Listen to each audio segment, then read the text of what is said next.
Hey, what's up guys, it's your boy Hectendo back again with another video. And as you guys can see here, got my MacBook Pro. And before I begin the video, let's just say I was supposed to make this review a very long time ago. I just didn't have the chance to, busy, and I just didn't really, like I said, didn't have really that much time. So now, fast forward to 2024, I'm finally going through this review for you guys and to tell you guys all about the new MacBook Pro with the new Apple Silicon chips. Unfortunately, we're in 2024, so this MacBook is outdated and its processor, as well as we are currently on the Apple M3 chipsets, while this is using the Apple's M1, which is the first generation of Apple Silicon chips. So again, this was supposed to be in 2020, but didn't have a chance to. I'm just going to tell you guys the facts and everything about Apple's transition to Apple Silicon, what is Apple Silicon and stuff like that. I'm previously I owned I think it was a early 2013 MacBook Pro, and I've upgraded to the new Apple Silicon during the year 2020. So let's get into the review and let's get the video started. Alright, so if you guys are not up to date with Apple computers, well, Apple is now making their very own chips. So previously, their computers were running on Intel chips. Now, the complete Apple computer lineup is running on its own Apple's chipset called the Apple Silicon, or the M series chips. So it uses the same technology it uses in iPhones and iPads, which means these chips are very fast and have a very great performance, beating the competition. Yet it managed to have a great battery life. So it also means that you can run both iPhone and iPad apps on your Mac, even though I don't find a use personally for them. But hey, it's there if you need it. But there's a drawback to these new Apple Silicon chips. The M series chips are ARM processors, while Intel chips were your regular x86 and x64 processor. So these are very completely different instruction sets from each other, meaning programs that you ran on regular Mac computers with Intel chips won't run at all on Apple Silicon chips without a special transition software, and that software is called Apple's Rosetta 2. So Rosetta 2 is basically emulating that x86 and x64 instruction set that Intel chips uses to run on your new Apple Silicon computers. However, during the launch, many programs had performance issues with this transition software, making the program run slower than usual. The solution to this problem was software developers would make an Apple Silicon version of the program that will run natively on these Apple Silicon machines, making it 10 times as better performance on Intel machines. We'll discuss that more later on, because I don't really want to bore you guys with the information, but the Apple Silicon processor is really fast. Coming from a 2013 MacBook Pro, there's a very big difference. So Apple's M1, this is the first generation of Apple M1 Apple Silicon chip. So the Apple M1 chip is basically an APU, but they did something even more beyond than what traditional APUs are. So APUs are accelerated processor units, which has both the CPU and GPU in it.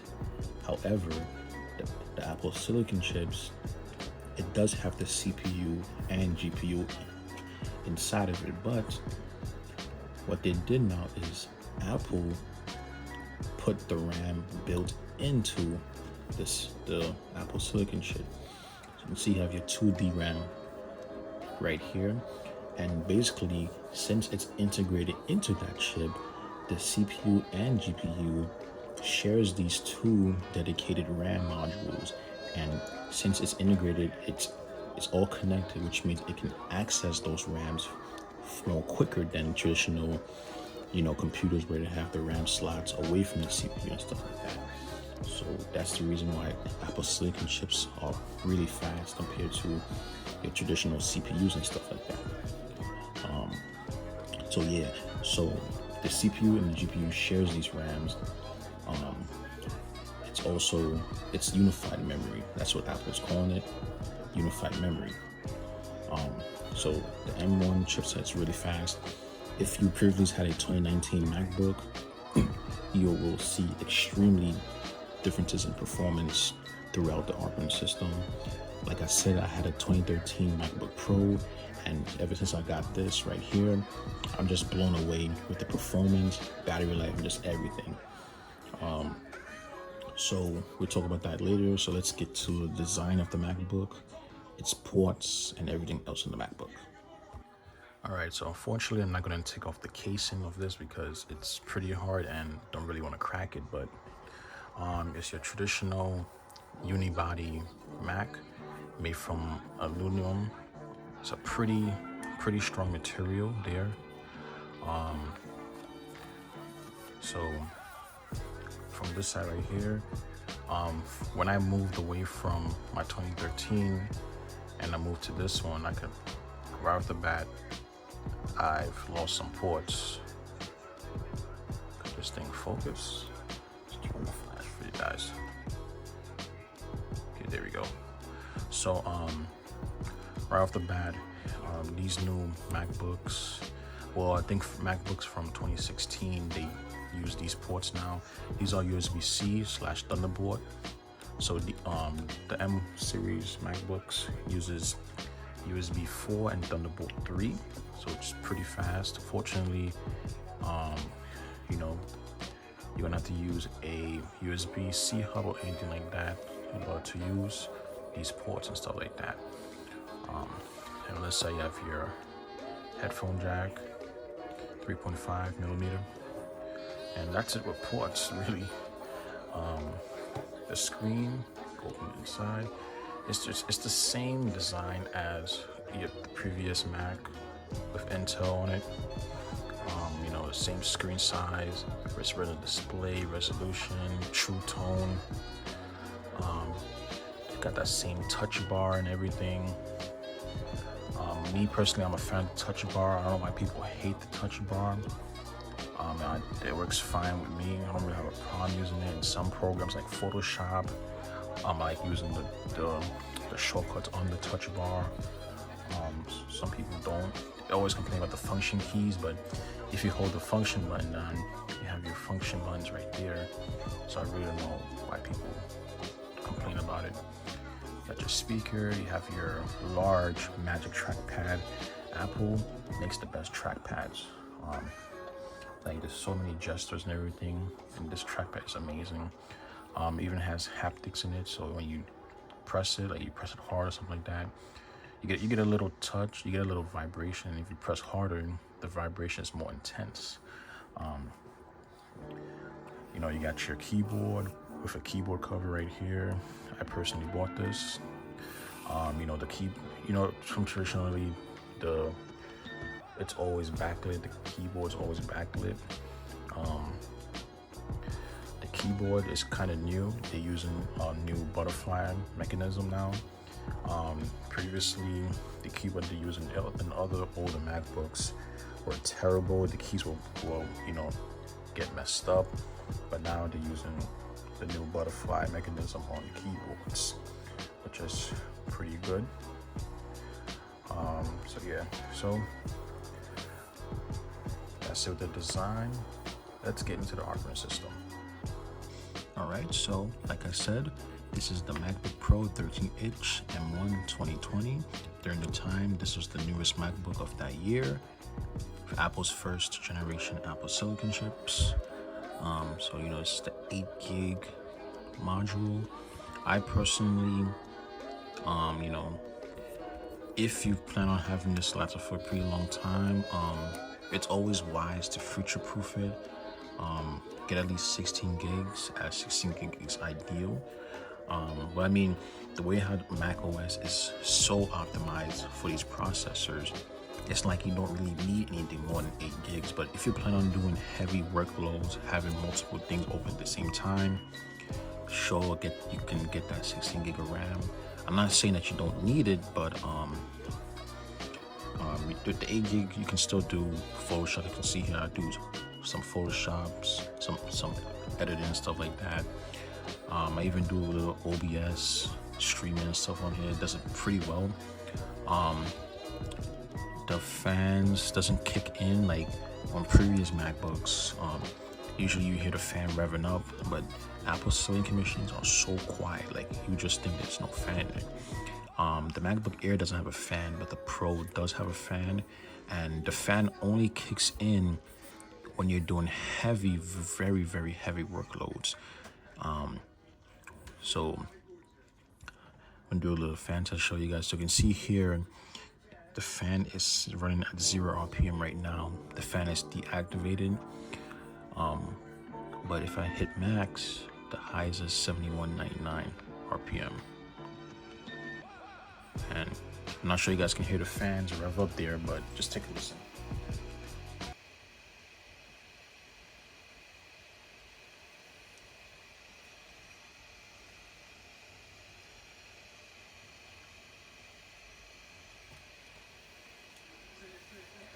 Yeah, so these fans, it doesn't kick in unless it really needs to. So that's pretty much a good thing. So the fan in these machines won't wear out or anything like that.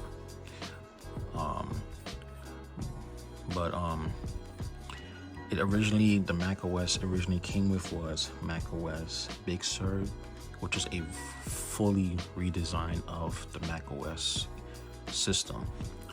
This is running Mac OS Ventura. It can get the latest Mac OS. What is it called? Sonoma. I'm currently staying away from that because some of my apps here isn't compatible with it, unless I, do something. But I'm gonna stick to that right there. But battery life on this thing is amazing on the M series. It's really, really great. So you can see I had this since 2020. Maximum capacity is 91. Battery condition is normal. I believe this lasts for 20 hours. It said. This thing never died on me. I can use this for days, and the battery just doesn't drain. It takes a while for it to come off from 100%. But this machine is amazing. I'm not gonna do any benchmarks or anything for you guys, but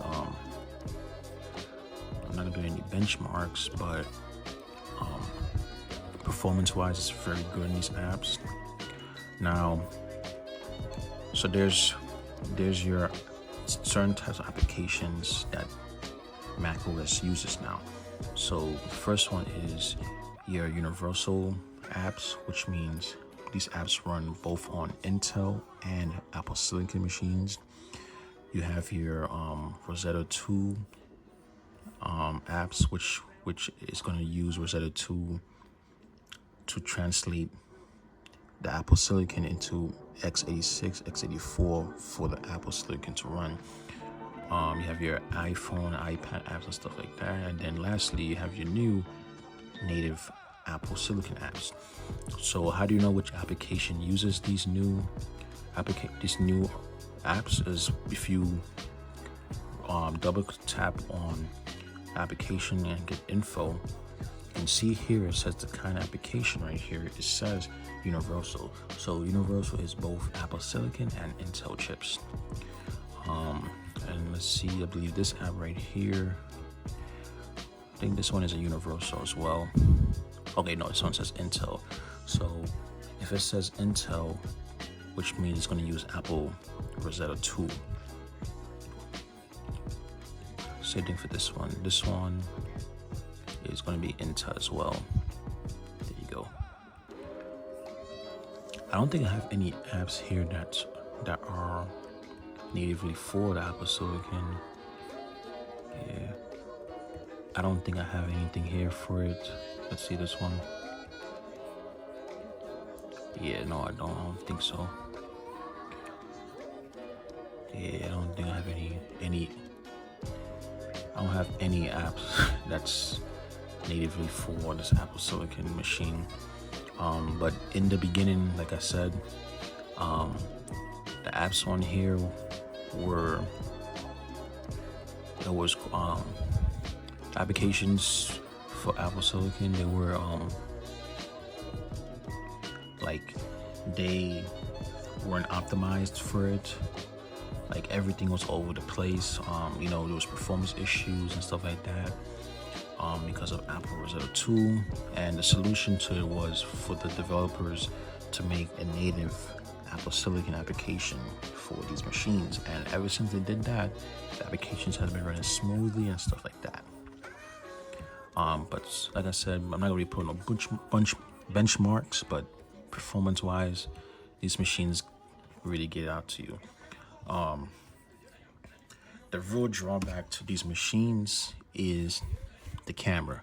So the camera on these machines are terrible. They're still using a 720p webcam, basically from since the MacBook Pro from 2012, 2011, it still uses the same 720p camera. Now the only differences, the only major improvements with this this new camera on the new the M series is the M series chips has a new image service processor. So basically what that means is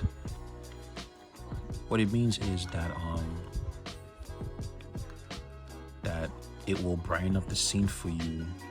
Like if you compare both a older MacBook with this one, it will be, the camera wise, on the older Macs, the camera image will be darker, while this one will be more brighter and a little more blurry. It does look a little bit more better, but Apple should just added in that 1080p. Yeah, so that's the only drawback with this. It's really trash. Good news is, since Apple Silicon is so integrated with its iPhone processors, you can use your iPhone camera as a webcam for your MacBook. There's a lot of great things with this machine, especially with Universal Play. If you have your iPad nearby, you can drag the mouse towards the iPad and control the iPad, or even extend the display here to that one. It's a pretty great machine. Cost wise, when it first came out, I paid about $1,300, plus tax, so it all came out to $1,400 and stuff like that. This is the 256 gig. Like I said, if you really plan on having this for a while and stuff like that, and you want to future-proof it, you want to get at least 16 gigs. 256 gigs is all right. If you want more, go ahead, but the RAM is very important. So the RAM on this is 8 gigs, yes. It's DDR4, yes. It's unified memory, so both the CPU and GPU are sharing that RAM. Now, let's say you're running an application here, and the RAM, the RAM is not enough or something like that.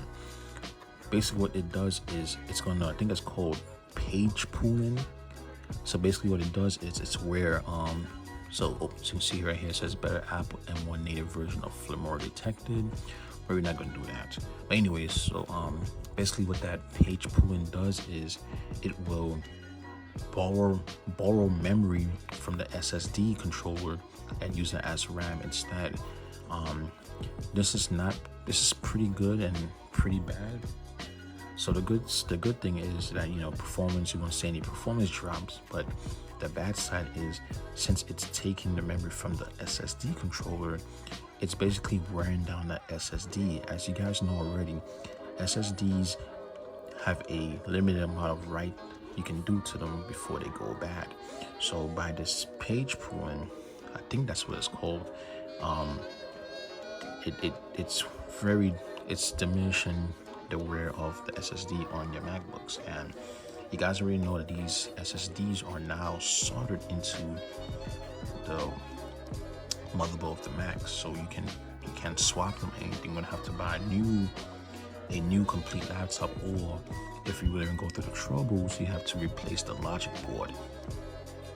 So just get 16 gigs of RAM. If you don't plan on doing anything heavy with it, you run one application at a time and stuff like that, go for 8 gigs if you want. But if you're playing heavy games and stuff like that, 16 gigs. I mean, you shouldn't really game on a Mac because Macs aren't really good for gaming. Even though these new processors are pretty good, gaming is not really there yet with these Macs. Not too many support and stuff like that, but other than that, it's a great machine. All right, so should you buy a MacBook Pro in 2024, the M1? If you really want great performance and you're on a tight budget, I say yeah, go for it. Even though you can just buy the new MacBook Air M3, which is pretty good as well. It's just that it's a certain limit it reaches before it gets hot and it throttles itself down to cool itself down, since it doesn't have a fan. But the new MacBook Pro, it's a pretty hefty price. It's $1,600 for 8 gigs. It's a nice machine and stuff like that. But I was thinking of them. I thought they was gonna redesign the 13-inch MacBook Pro, with the new display, with the notch and everything, the cameras, everything. But they didn't do that. They just brought in the 14-inch, and it's pretty expensive, hefty. It's a very hefty price. So if you can check out, you can go on eBay. Usually eBay has good things. You type in that MacBook Pro M1. We're gonna type in, not M1 Pro. Just type in 2020. There you go. And then you can see this one says $689. This one's the 8 gig 512, which is pretty good. 16 gigs, 256 gigs. So I very recommend getting the 16 gig. And you just want to read the description, check the details of it. Oh, this is a MacBook Air. Oh, I thought I was a Pro. I didn't read that. But the Air is good, but it's just that it's gonna get throttled once it heats up. But other than that, guys, MacBook Pro M1 in 2024, it's a go. It's a great investment. You want to do little light, heavy work task on this thing.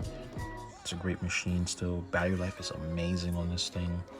I don't have any trouble launching anything with this. And other than that, guys, I'll say make the purchase and get this thing. So that's it for today's video, guys. Thank you for watching this week's video, and I'll see you guys in the next video. Bye for now, guys.